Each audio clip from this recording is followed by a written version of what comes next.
Money laundering case में Chitrakoot jail में बंद अब्बास अंसारी जेल से ही अपना सारा नेटवर्क चलाता था।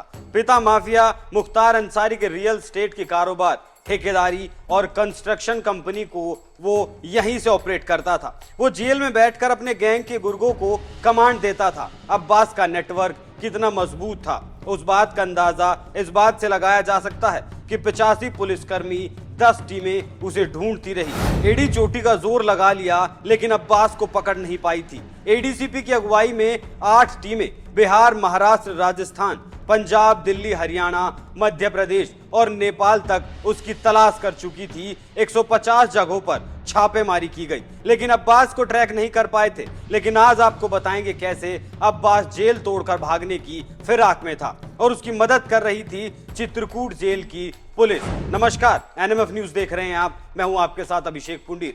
सिर्फ यही नहीं, जेल से ही वो अपने सारे कामों पर नजर रखता था। इस काम को वो अपनी पत्नी निखत के फोन से अंजाम देता था। निखत अपने पति से मिलने हर दूसरे तीसरे दिन चित्रकूट जेल में अवैध तरीके से पहुंच जाया करती थी। वो मुलाकात के साथ ही पति को जेल से भगाने की साजिश भी रच रही थी। जेल में पति से मिलने से पहले वो ना कहीं साइन करती थी, ना कहीं कोई एंट्री करती थी। जेल में दोनों के लिए जेल सुपरिटेंडेंट के ऑफिस के बगल में एक वीआईपी कमरा बुक रहता था, जहां वो अपने पति के साथ तकरीबन 4 से 5 घंटे अक्सर बिताया करती थी। निखत सुबह 11 बजे तक जेल पहुंचती थी।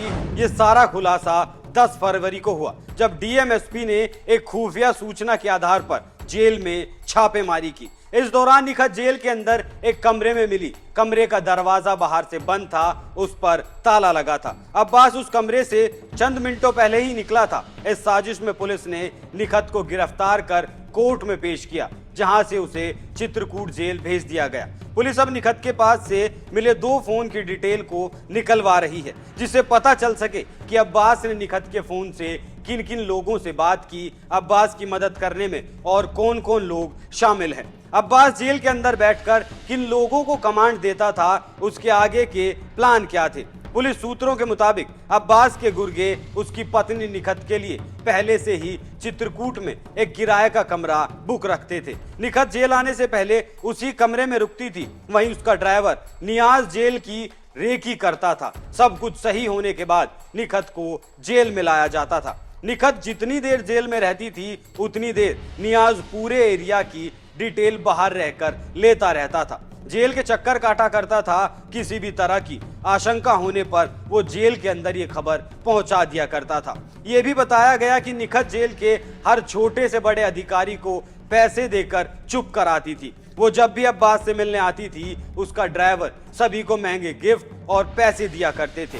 जेल वार्डर तक उसके खाने पीने का इंतजाम किया जाता था, इसमें वो लोग अपना मुंह बंद रख सके। निखत और अब्बास के लिए जेल के अंदर वीआईपी इंतजाम किया जाता था। एसी लगे कमरे के अंदर खाना पीना, चाय कॉफी सब बाहर से ऑर्डर किया जाता था। कभी कभी निखत अपने साथ खाने का सामान लाया करती थी। कमरे के अंदर सोफा था। निखत जेल के अंदर जब भी आती थी बुरके में रहती थी। वो जेल में किसी से कभी बात नहीं करती थी। उसकी कार सीधे जेल के अंदर तक पहुंचती थी। पत्नी के जाने के बाद अब्बास वापस अपने बैरक में लौटता था। पुलिस को शुरुआती जांच में यह भी पता चला कि निखत पर जेल में कोई रोक टोक नहीं थी। उसकी गाड़ी और उसकी कोई तलाशी नहीं ली जाती थी। उसके कमरे से निकलने से पहले उसकी गाड़ी गेट पर लग जाती थी। जब उसका कमरे में आने और वहां से निकलने का वक्त होता था, तब उस एरिया को पूरी तरह से खाली करवा दिया जाता था, जिससे उसे कोई देख न सके। ऐसे में इस बात की आशंका जताई जा रही है कि निखत पति अब्बास को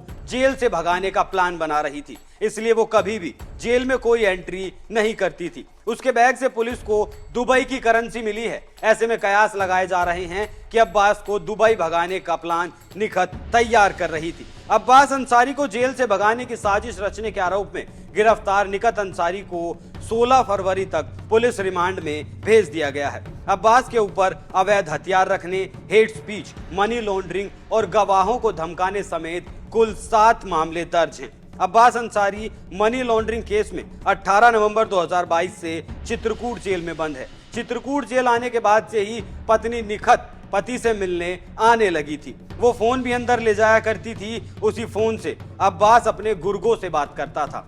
निखत के पास से जो 2 फोन मिले हैं, उसमें से एक उसका पर्सनल फोन था, वहीं दूसरे फोन का यूज अब्बास जेल के अंदर किया करता था, जहां से वो अपने गैंग के सभी सदस्यों को अपने काम को लेकर बात करता था। साथ ही धमकाने और डराने का काम भी यहीं से किया जाता था।